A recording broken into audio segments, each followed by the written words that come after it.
একদিন এক ব্যবসায়ী বনের মধ্য দিয়ে যাচ্ছিলেন। হঠাৎ তার চোখে পড়ল একটি চিতাবাঘের উপর। চিতাবাঘটি গাছের লতায় ভীষণভাবে জড়িয়ে আটকা ছিল। কাতর কণ্ঠে সে বলল, হে মানুষ, দয়া করে আমাকে সাহায্য করো। আমি আপনার এই উপকার কোনোদিন ভুলব না। ব্যবসায়ী মনে করুণা জাগলো। তিনি এগিয়ে এসে লতাগুলোকে কেটে চিতাবাঘটিকে মুক্ত করে দিলেন। কিন্তু মুক্ত হতেই চিতাবাঘ গর্জন করে উঠল এবং বলল, আমার খুব খিদা পেয়েছে, এখন আমি তোমাকেই শিকার বানাবো। ব্যবসায়ী বিস্মিত হয়ে বললেন, আমি তো তোমার প্রাণ বাঁচালাম, আর এর প্রতিদান তুমি আমাকে খেতে চাও? চিতাবাঘ উত্তর দিল, হ্যাঁ, এটাই পৃথিবীর নিয়ম, মন্দই ভালো কাজের পুরস্কার। দুজনের মধ্যে তর্ক শুরু হলো।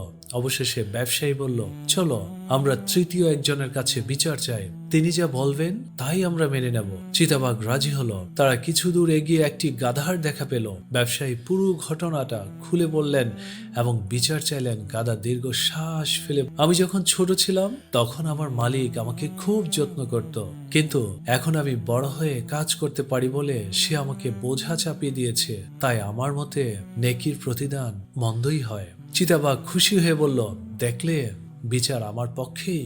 ব্যবসায়ী আবার অনুরোধ করে বললেন, আরেকজনের কাছে যাই, তারপর চূড়ান্ত সিদ্ধান্ত হবে। তারা এগিয়ে গেলেন একটি গরুর কাছে। গরু একই উত্তর দিল, আমি যখন দুধ দিতাম তখন মালিক আমাকে ভালোবাসতো, এখন দুধ বন্ধ হওয়াতে আমাকে বাড়ি থেকে বের করে দিয়েছে, তাই আমিও বলি ভালো কাজের প্রতিদান খুবই মন্দ।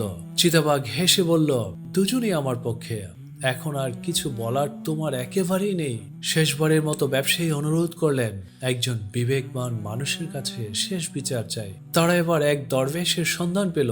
দরবেশ সব কথা শুনে শান্তভাবে বললেন, যেখানে চিতাবাঘ আটকে ছিল আমাকে সেখানে নিয়ে চলো। সেখানে পৌঁছে দরবেশ বললেন, চিতাবাঘটি ঠিক যেভাবে আটকে ছিল আবার সেইভাবে বেঁধে দেখাও। ব্যবসায়ী চিতাবাঘটিকে আবার লতায় আটকে দিলেন। চিতাবাঘ যখন সম্পূর্ণ বন্দী হলো, দরবেশ বললেন, এটাই হচ্ছে ন্যায় বিচার। যে উপকার বদলে অনিষ্ট করতে চায় তার জন্য উপকারের কোনো মূল্যই থাকে না। ব্যবসায়ী দরবেশের প্রজ্ঞায় মুক্ত হয়ে তাকে ধন্যবাদ জানালেন এবং নিরাপদে নিজের পথে চলে গেলেন। আর চিতাবাঘ লতায় আটকে দীর্ঘ সময় ধরে ভাবতে লাগলো, মন্দের প্রতিশোধ কখনো কখনো ভালো হতে পারে।